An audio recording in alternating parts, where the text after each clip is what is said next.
space stick ace Galaksi, traveling the cosmos in a sentient, shape-changing ship with an equally sentient self-destruct program, solving mysteries for me, the editor of the giant book of destiny.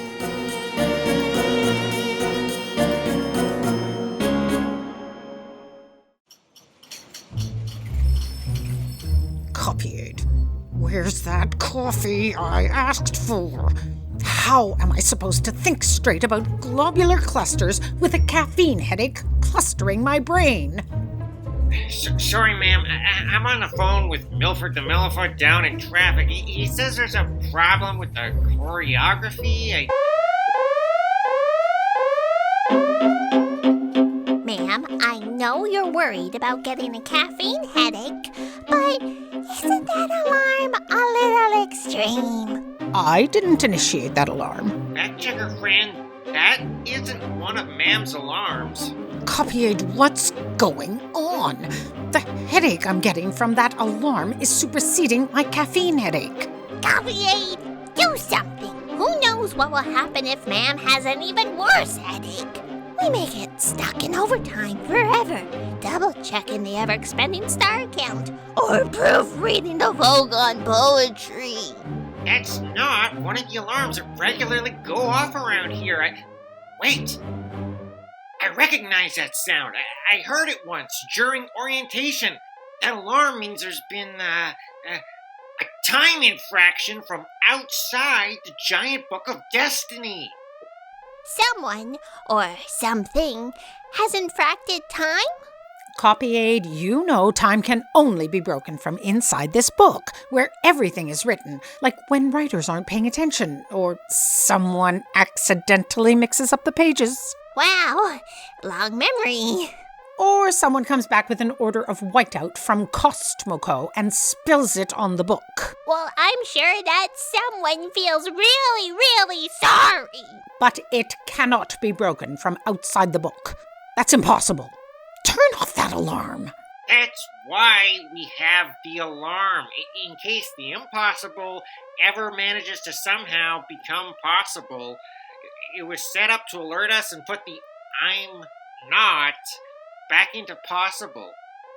I don't know how to turn it off. Copy-aid, you're right. There's a protocol for time infractions in the index of the book here. It's referenced under impossible, sub-reference under time, in the footnote marked theoretical, but honestly not all that... Frank, give me that book. So, something has infracted time. What do you know? Oh, who writes this stuff? Give me that. In that case, follow time infraction protocol and break the hourglass of time for further instructions. Break the hourglass of time? The one that has sat on the editor's desk ceaselessly flowing since time with no beginning began? That's the one. Oh, look, there's a hammer right beside it. I never noticed. Copy-aid, break the hourglass. You want me to break the oldest piece of technology in this entire building? Well, why do I have to break it? You're the editor. I don't want to risk it. Risk what? Do you think time will stop? Will it reset? Will the building and everything that ever was or will be get sucked into the blackest black hole ever? I don't want to risk breaking a nail. We have no choice. I'm pretty sure this is an emergency. At least the alarm will stop. I hope. What happened? Open your eyes, Fran. And clean all this sand off the floor. The sand just spilled all over the floor? No note? No booming voice with instructions for finding the infraction and the infractor? Did the hourglass of time have an expiry date? I don't think anyone expected us to ever use it. Well, why are you taking your shoes off, Fran? I want to feel the sand between my toes. Who are you? I'm the paradox specialist. There's no paradox here. Time has been infracted. There will be.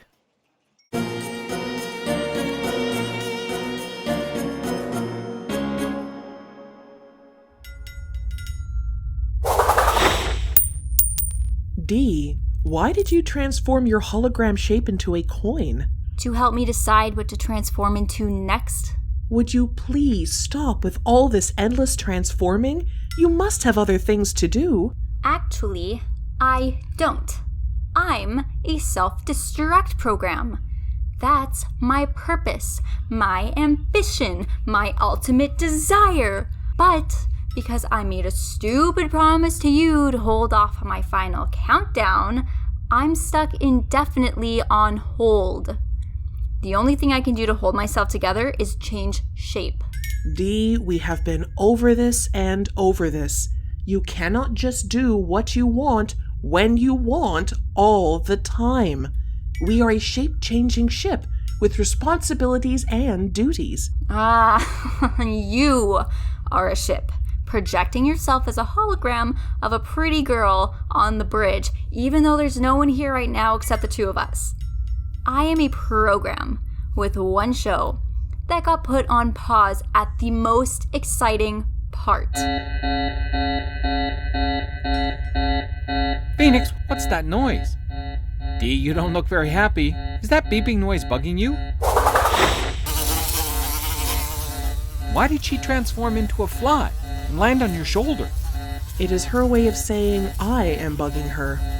Okay, maybe the two of you could put your squabbles on hold for a bit while we figure out what got the ship, you, beeping. That was the UFO alarm. UFO? Duh. Unidentified flying object. Well, I know that's what it stands for on Earth. Actually, since you left your planet, they switched to UAP, Unidentified Aerial Phenomenon.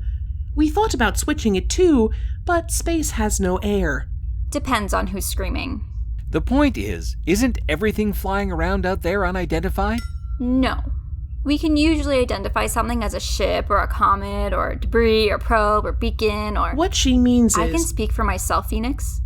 What I mean is, that thing out there just appeared out of nowhere and there's nothing like it in our memory banks. And it's coming right for us. Shouldn't we do something? I'm happy to wait around and see what happens. Phoenix, turn on the view screen. I don't see anything out there. Magnifying view. It's hard to tell, but it kind of looks body-shaped, with arms and legs and a head. It is a humanoid-shaped being traveling with some sort of jetpack. Really fast. It's gonna crash into us in 10, 9... Phoenix, move! I am moving, Ace, but every time I change course, it changes course right along with us. 5, 4... It's holding its glove out in front of itself. Is that a peace sign? No, I think it is holding up 3 fingers. Finally! Goodbye! What happened? Where did it go? I do not know, Ace. It seemed intent on making contact with us, but somehow phased out before it could complete its mission. Worst fate ever. Phased out? After hitting us, it disappeared. You mean it popped into our airspace? Not airspace. It popped into our space and then popped out again. Apparently. Ace, that is the hail from Destiny. Put them through, Phoenix. Ace, are you there? Ace here. What can I do for you, fact checker Fran? Thank the writers you're there. We were so worried. This is the frequency you always use, fact checker Fran. Why would we not be here? Random disappearances, disorder, unknowns, no sandwiches in Milo's cafeteria, and... Fran, slow down. I'm having trouble understanding you. No one understands her. Mr. Galaksi, the offices of the giant book of destiny need you. There's been a... Copy. Explain. Something or someone has been infracting time. Infracting time? Events are occurring in the timeline that are not supposed to be part of destiny. No one wrote them. And these occurrences are having ripple effects throughout known time and space. Each time time is infracted, interrelated pages of the book disappear because the ripple effects null and void what's written. The butterfly effect. Exactly. We knew you would understand, if you were there. If I was here, Your pages in the book came to a sudden stop. That's why we didn't know if you'd answer our hail. We didn't even know if you still existed. so you don't know if a being in a jetpack was supposed to smash into my ship a few minutes ago. Fact checker Fran, you can't write in Ace's destiny as it happens. We've got to figure out a way to restore what is supposed to be. Ace, we are sending Phoenix the coordinates of the planet where the most recent infraction occurred. See if you can find anything there and report back to Destiny. If the planet is still there. Get a move on, Fee. I can't wait to see a planet that's not there.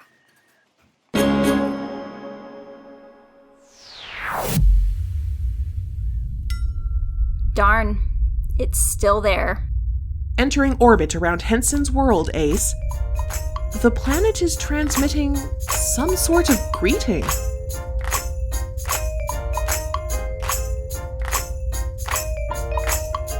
Cloudy days sweeping up, summer away.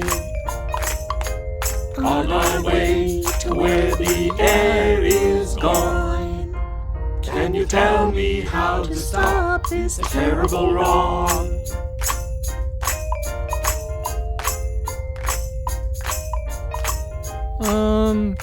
Take us down?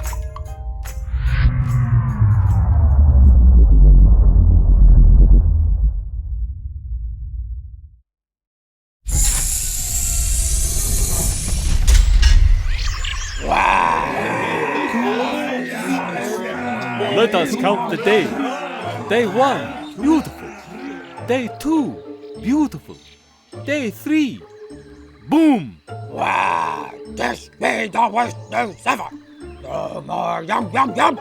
No more muffins. Rubber Galaksi, you were the one. You made scrub time so much fun. Rubber Galaksi, I was awfully fond of you. Hello? Excuse me. Can you take me to your leader? Who are you? Did you come here to tell me how rebel I am? Or did you come with more bad news like that slurpy person? If you came to share more awful things, we don't want to hear them. Allez, allez! Miss Oinky, that's no way to treat guests. These may be the last friendly friends we'll ever meet. Last friend, no friendly. He said no more muffins. You friendly friend? You have muffins? I'm sorry I don't have muffins. We may be able to rustle up some cookies from the ship's kitchen, though. Me muffin monster. Me no want cookies. Why are there no more muffins? What bad news are you talking about? Who was the last guest? C'est very terrible. Tell me what's going to happen when everything is fini. Will there still be anyone around to admire moi? The end of what? The end of everything. N'est-ce pas, Termy? Termy? Who's Termy? Can someone please explain what's going to end? Hi-ho, Termy the Toad here. What Miss Oinky is trying to say is, everything and everyone will be gone 3 days from now. It's not easy being gone. Someone came here and told you everything would be gone? In 3 days. Dancing man with fire wings on back. He said no more muffins. No more Henson World. No more stars. No more nothing. Nowhere. It must be the being with the jetpack that crashed into us, Phoenix. The one that's been infracting the timeline. Wait, did you say dancing man? 1, 2, 3, 1, 2, 3, 1, 2, 3. Yes, Slurpy danced everywhere he went. Ace, the beings from my home planet, Tra-la-la, cannot walk or run or saunter. They always dance everywhere they go. So that's why your original captain, Captain Petalsurp, always had tango music playing in the ship. Papa Petalsurp. He sure knew how to bring down the house. Fiddleslurp. Yes, that's him. He told my yellow Clucky that he went to the end of scrub time. The end of all scrub time for everyone, everywhere. And it's 3 days from now. I tried to tell him 3 days wasn't enough time for all my fans to come and say au revoir, but he disappeared before I finished my sentence. Très rude. He phased out, just like he did after crashing into us. You said he seemed intent on contacting us. He must have been trying to warn us about the same thing. Today, we can still count as high as 3. Tomorrow, we can only count to 2. The next day, we count to 1. Then, no more counting. We can no longer count on counting. The end of everything is 3 days from now. How could Captain Petalsurp possibly know that? Unless... Do you believe that is true, Ace? I don't know, Phoenix. If it's true, it means Captain Petalsurp has developed the ability to travel to the end of time, which is apparently in 3 days. With pages of destiny disappearing, the future is in the process of being erased, so it's not impossible. Since we can't eliminate the impossible, as improbable as it seems, it might be true. We must investigate further. Why? This is great news. The end of everything is brought to you by the number 3 and the letter E. No, it's brought to you by the letter P. It be brought to you by letter C. I'm pretty sure it's brought to you by the letter T. T. C. The important thing here is the end of everything. How exciting! D. That's it. The letter D for destruction. Destruction. Destruction? Destruction is D's full name. The destruction of everything is brought to you by the number 3 and the letter D.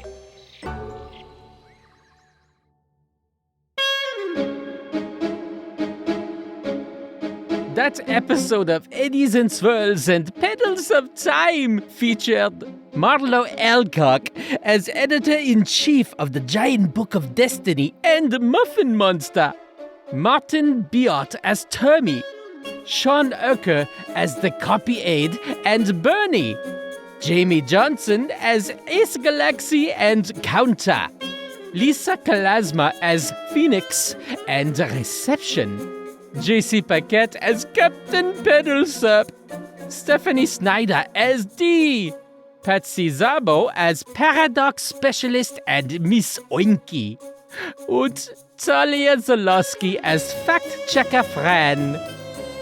This program was written and produced by Maisa Besada and directed by Martin Biot. Sound design by Maisa Besada and Lisa Kalasma. Henson's World theme song by Sean Erker, with story contributions from Marlo Alcock, Martin Biot, Lisa Kalasma, JC Paquette, Stephanie Snyder, Patsy Zabo, and Talia Zalowski. Music and sound effects from Audioblocks. If you enjoyed the show, please spread word about it far and wide and give us a rating on your preferred podcast platform. If you love us, consider supporting us on Patreon. That's patreon.com/Ace Galaksi. Copy 8, you're right. There's a protocol for time infractions in the index of the book here.